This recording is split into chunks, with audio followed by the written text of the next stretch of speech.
All right, ladies and gentlemen, Judy here in the house. Welcome to another Autonomy podcast. And today I am live with no other than Coach Leah. Hello. Newest addition to the Autonomy team. Really excited to speak to her.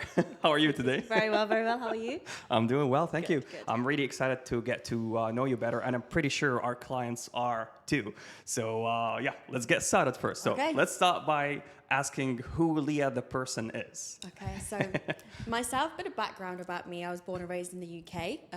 I've lived in Dubai now for about 6 years. I have been training since I was about 18, 19 years old. At the beginning, completely winging it, looking at YouTube videos, trying to learn from, influencers, bodybuilders. Been through a few different phases of bodybuilding, powerlifting, tried CrossFit here and there. But yeah, I just fell in love with the strength training aspect of it all. I have been in Dubai for about 6 years, but I only actually got into PTing the past 4 years. So still, I was worked in administration when I first moved here, and I don't know about you guys, but I'm sure your coaches are telling you how important steps are. I firsthand know exactly how much difference it can make when you go from an active lifestyle to a sedentary one, and I gained so much weight when I first moved here. So the past 4 years, I went on my own kind of weight loss journey, and then thought I would change my career from administration to PTing to help other people do the same. Oh, wow. Yeah, I was just chatting with Nathan about how different Dubai and Dubai lifestyle is. So what was different for you moving to the UK and living in Dubai? What did you struggle with? So when I was in the UK, I was super basic job. I was a barista in a coffee shop, but that meant I was on my feet all day. Obviously, you can't sit down when you're making the coffee. So I would do something minimum like 16 to 20,000 steps a day just at work, and that's outside of the gym as well. So that was kind of an everyday, 6-day a week kind of thing for me. When I moved to Dubai, I got an administrative role in an international school, receptionist, back-end admin, things like that. So I went from being on my feet for 8 to 10 hours a day to sitting down for 8 to 10 hours a day. Yeah. Nothing in my nutrition changed, nothing in my training changed, but the thing that changed the most was going from an active to a sedentary lifestyle. Yeah. And then, you had the Dubai stone, right? Yeah. Then that's when it just happened. It just all gained within the space of months, so quick. And yeah, I was at that point for quite a while until I thought, a change needs to happen now. I'm quite unhappy with where I am, how I look, where I've gotten to. I've kind of lived the Dubai life for a year or so now. It's time to rein it in and knuckle down and focus. So yeah, that was the biggest challenge for me moving from UK to Dubai. Yeah. There's so many food places and opportunities out here, isn't it? It's so hard not to just like a kid in a playground, right? A kid in a candy shop. So you just go crazy when you first move here. But yes, it was fun, but it was time to knuckle down and get the results that I wanted. So that's what I did. After a couple of years of living here, went through my PT qualification and helped people do the same, as I mentioned. Absolutely, yeah, that's lovely to hear, Leah. So let's track back to UK times where you decided, I like fitness. I'm gonna go down that route. What made you make that decision? What was your why to decide? What, I really like this. Yeah. So the reason I tried a few different things, and I fell in love with more kind of the bodybuilding strength training aspect of things. But growing up, all throughout school, I was always a fan of the physical education.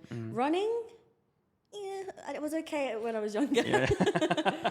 But more so, for example, we'd all compete as a team in athletics competitions, and you could pick the events you wanted to do. I'd do the things like javelin, shot put, discus, so throwing things that required strength. And all through growing up throughout school, throughout sixth form, I just tried to take part in events like that. And I actually met a friend of mine through work at the coffee shop, who said, have you ever tried actually going to a gym? Because I'd never done it before. And it was something that was always on my to-do, but I'm sure you guys know as well, it's quite intimidating going to the gym for the first time, not really knowing anyone. And the gym that was around the corner from me, it was a proper kind of local, just in the random industrial estate bodybuilding gym. Yeah. So you walk in there and all the guys are super jacked up, but they're actually really, really friendly. Classic, right? Yeah. So when I finally put up the courage, my friend took me and we went to the gym. I just fell in love with it from there. So yeah, that's kind of what led me to get into the strength training more than anything. Kind of growing up, always it's kind of been a niche of mine anyway, and then just kind of perfecting it in the gym growing up. Yeah. This is actually very interesting that you mentioned about the intimidation at the in the gym, like when you go for the first time. And I'm pretty sure a lot of our clients can relate. Yeah. For a lot of people who want to go to the gym, they like to start working out at home, and then it's like, yeah, I don't like to go to the gym. How did you get over your intimidation? Like, you know, what did you feel like you needed to get over that? A few things helped. Firstly, having my friend who came with me. So if ever kind of you're intimidated to go alone, perhaps and drag a friend along with you, something like that will always help. Yeah. And always go to a gym if you can that's close by. You know, maybe it has a community, maybe it has classes. Things like that. So in a few gyms I was trying around, I'd gone to some group classes as well for kind of all levels. Get that little community vibe, introduce me a little bit more to different exercises. But then once I kind of got to know everyone at my gym and I made it a habit for myself to go, I became a familiar face there. And, you know, I don't know about you guys, but in the fitness industry, I think as PTs as well, we always say, like, we don't judge people. If we see someone struggling, if we see someone overweight, we know that everyone's there to better themselves and everyone's there to do the same thing. So once you kind of realize that and everyone is actually there to help you, you become a lot more relaxed, and you know, you're not scared to then ask for help, like, how does this machine work, or you know, if you want someone to spot you on a heavy weight, you can just ask the stranger next to you, and people are happy to do that. So once you kind of get into the gym community and realize how friendly and open it is, it's a big change. Sometimes it's just like the mental barrier of like, I don't want to ask this person. But you mentioned that at the beginning, like, you know, you see like all these jacked up people, but they're actually nice when you speak to them. They're going to help you out. I remember once I was sitting there, I wanted to do a PB, I think it was a shoulder presses. I wanted to try 25 kg dumbbells. And I was sitting with the dumbbells on my knee. It was quite early in my journey. And I was just looking around. I was like, oh, he looks busy. He might get angry. Or this guy looks kind of moody, like he's had a bad day. And I'm sitting there for like 10 minutes going, all right, just ask someone, just ask someone. The guy that looked really moody, I asked him, yeah, sure, no problem. How many are you going for? Super friendly. I was like, why didn't I just ask him a few minutes ago? There you go. Yeah, so everyone's super, super friendly. Yeah, that's really great to hear. Amazing. Yeah. So let me ask you this then, Leah. You have lived with your family for some time, and then you mentioned to me as well, like, you know, you're living by yourself now.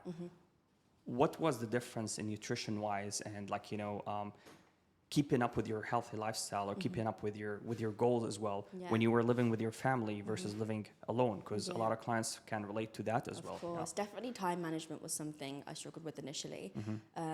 Even when I first moved to Dubai, I did still live with my mum, and then she moved out a couple of years after we moved here. But yeah, you know, just coming home from work, she'd already kind of made a big part of something, food was there ready, to coming home and being, oh, I have to make my own food now. So yeah, it definitely took me some time to get into the habit of meal prepping. It wasn't kind of a quick fix straight away. And I actually want to compete in bodybuilding in October, so that's kind of been an extra push to make sure that I do have my meals on point as well. But yeah, the transition from living with family to living alone, the time management side of things, you know, buying your own groceries and getting your own ingredients as well. People underestimate, you know, it takes time, it takes effort, it takes money. So yeah, it is a huge change. It's a mental barrier to kind of get over. But I don't know, when you kind of get into the flow of it, you have that routine, you have those habits, you're almost kind of proud of yourself. It's like, yeah, I'm adulting now, this is great. So yeah, it definitely was a challenge at the beginning, having to prep, you know, manage my time and you know, sometimes spend an hour or two on a Sunday and just, you know, make meals for the following days, etc. But yeah, I managed in the end, but it was a huge transition. Yeah, it's certainly a huge transition, like, you know, especially living in a very fast-paced city like Dubai. It's so tempting just to sit there at night after a long day and go, should I just order? Right? Yeah. So you have to be no, have your chicken and rice. Everything is just a click of a button, right? Yeah, it's so easy, Absolutely, easy. Yeah. So we ask our clients, like, when they first started, like, you know, everyone, like, why do you want to lose weight? Why do you want to do this? Why is it important for you? So I'm going to redirect that question to you, actually. So why was it important for you to lose weight, or was it important to you to compete, you know, like in bodybuilding? Like, what was the motivation for you? Of course. So one kind of followed the other. So initially, after me gaining all the weight I did in Dubai, I did kind of look at myself and think, I'm not happy with how I look. Like, a change needs to happen. You know, if I can continue this way, all that's going to happen is the weight's just going to keep piling on. You know, my lifestyle wasn't particularly healthy. So I was like, a change needs to happen here. And once I kind of went through my weight loss journey, I lost 14 kg in 6 months. When I was training and I was dieting, but I wasn't really training or dieting for anything. So my progress kind of stalled. I was just going through the motions of push-pull legs, you know, just eating chicken and rice, having a takeout meal here and there, balancing it nicely. But I wasn't training for anything, which kind of stalled my progress. So I thought I've proved to myself I can lose 14 kg in 6 months. It was tough, but it was quite a fun mental and physical challenge. I was like, so how else can I give myself another mental and physical challenge later down the line? And that's when the bodybuilding competition came to mind. So I was like, it's in October, it'll be Dubai Muscle Show. And I was just thinking, what can I train for or do that will allow me to progress in some way, to help me just basically excel my results and my progress still. And that was the bodybuilding show. So I thought, let me try it. It's going to be a huge physical, huge mental challenge, especially when it gets closer to the date, and I'll be eating 1,000 calories or so less, or even less. And still training every day. It's going to be tough. Lots of cardio, which I don't like. But it's going to be a huge physical and mental challenge. But at the same time, it's kind of exciting for me to see how far I can push myself, my body, physically, mentally. And I'm interested to see how it goes. Wow, yeah, that's awesome. We're interested to see how it goes too. Yeah, no pressure. What did you feel like throughout this journey so far? Your main struggle was with nutrition. My main struggle with nutrition, it was definitely in Dubai. It was, again, the social aspect of things. I kind of try to fizzle out the social events a little bit more than some of my friends did, for example. They kind of led a little bit of a different lifestyle. So it was tough to try and do both. And try and be healthy, try and stick within a calorie limit, and then every weekend they'd want to go out and drink and party and go for food. Even during the week, which baffled me. They'd message me sometimes at 9 p.m. like, want to go out? I'm like, it's a school night. I've got work tomorrow at 7 a.m. Are you crazy? They kind of just led a different lifestyle. So not necessarily like cutting people off or cutting things out, but just trying to put myself first, myself as a priority. I find sometimes I'm very much of a people pleaser, and I'll just be a yes man and just go along, and then my own progress would be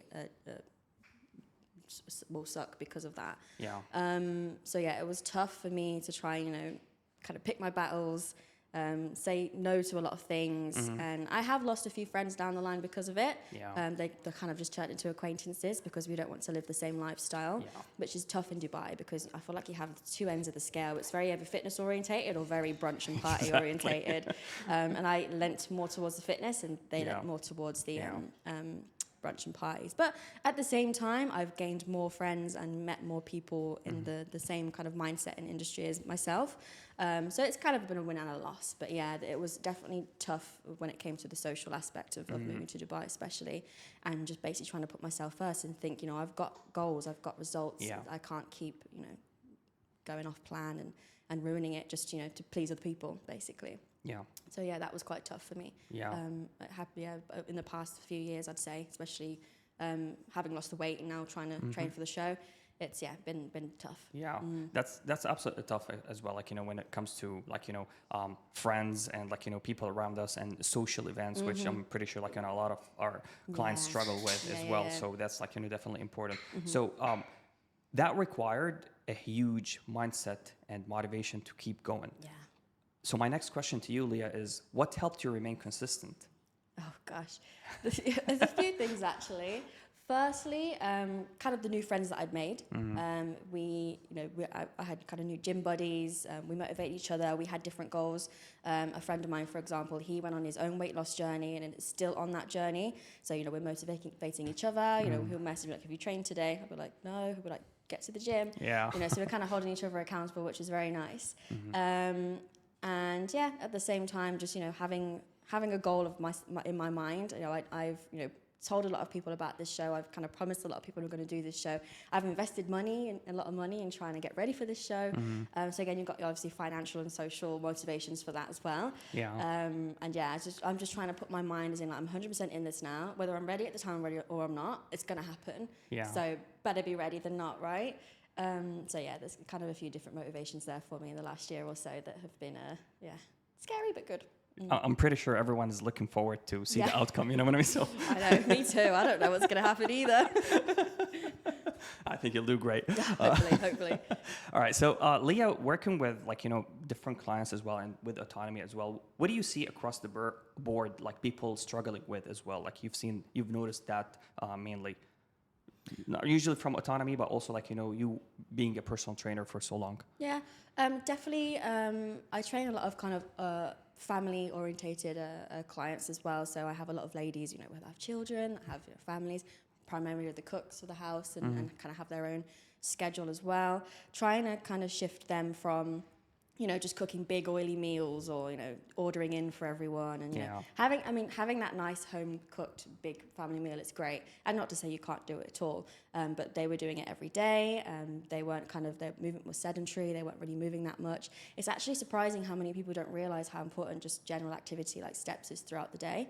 I have a lot of clients that say, you know, I train maybe like 3, 4, 5 times a week, but they'll only complete around 3,000 steps a day. Yeah. And when it comes to obviously steps, I'm sure you guys know it's the activity throughout the day that actually burns more calories in the sessions themselves. So yeah, trying to using again my own experience to try and get them to realize that actually you have to, you know, go out for walks every now and then, move around in the office if you can. It is a huge lifestyle flip for them. And basically trying to guide them through that lifestyle change slowly but surely. It's challenging, but it's so rewarding when they do it. They feel themselves, you know, that it's so rewarding for them. I feel rewarded because I've seen their progress. But yeah, definitely guiding people through lifestyle changes. Not even so much about, you know, one-to-one PTing people at a gym. Like everyone can do a form of exercise or go to the gym, right? Yeah. But it's all about kind of the nutrition and the lifestyle, guiding them through a completely kind of 180 journey. But then helping them realize that this is still sustainable and it's not as hard as everyone thinks. And once that kind of penny drops and they realize I could probably do this forever, it's a nice feeling. Yeah. So. Exactly. Yeah, that's absolutely amazing. Yes, it's interesting to see that perspective as well from people struggling in different cultures or different countries with different struggles as well. And absolutely. I think it's just a lack of education as well. Like they don't know any better, of course. So you're there obviously as their educator to make sure that they do know, and then they know they can do it, and they will do it. So, exactly. Yeah. So what should your clients know about you as a coach? Like, you know, a few different things. I've always found myself to be quite empathetic, but at the same time firm. So not necessarily, you know, I do pride myself a lot on like positive reinforcement. I like to point out the great things that my clients have done. Obviously, always lead with that, and then say room for improvement will be this. I'm quite results driven, so I will motivate and push my clients to the max to obviously get their best results they possibly can. But in a way, again, obviously that's sustainable for them, that's positive, and you know, make them motivated and want to keep going. So it's not necessarily a, you know, get down and do 20 push-ups kind of motivation. It's more, you know, we can do this together. I always think with my clients, you know, it's our journey as well. It's not theirs. I'm going to be with them every step of the way. So it's not just, you know, tell them what to do and leave them to it. Like we check in obviously with them a few times a day. Yeah. We talk to them every single day.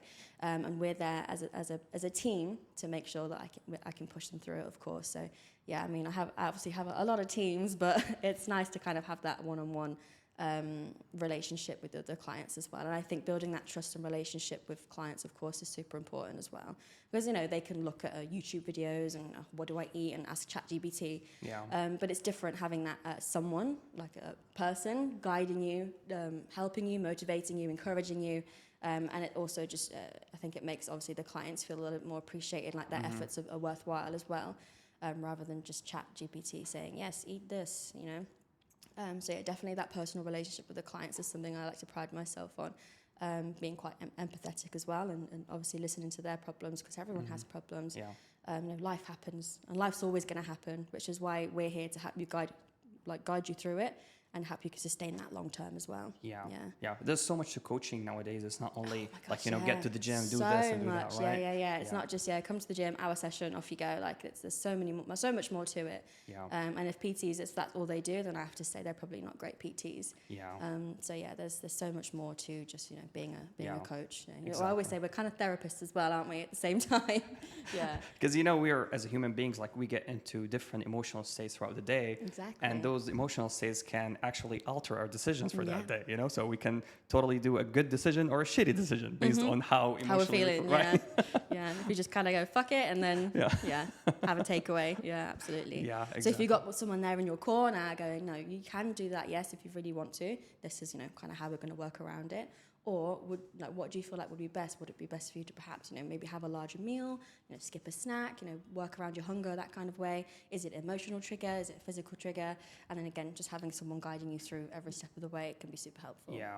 And exactly, you mentioned something very important, which is why do we need to work with somebody? And it's like, I can ask ChatGPT or Google search or something like that, but also you get that psychological or emotional support as well Exactly. that those platforms don't give you. And ChatGPT is not going to message you an hour later like, did you do it? Yeah, exactly. Whereas we will.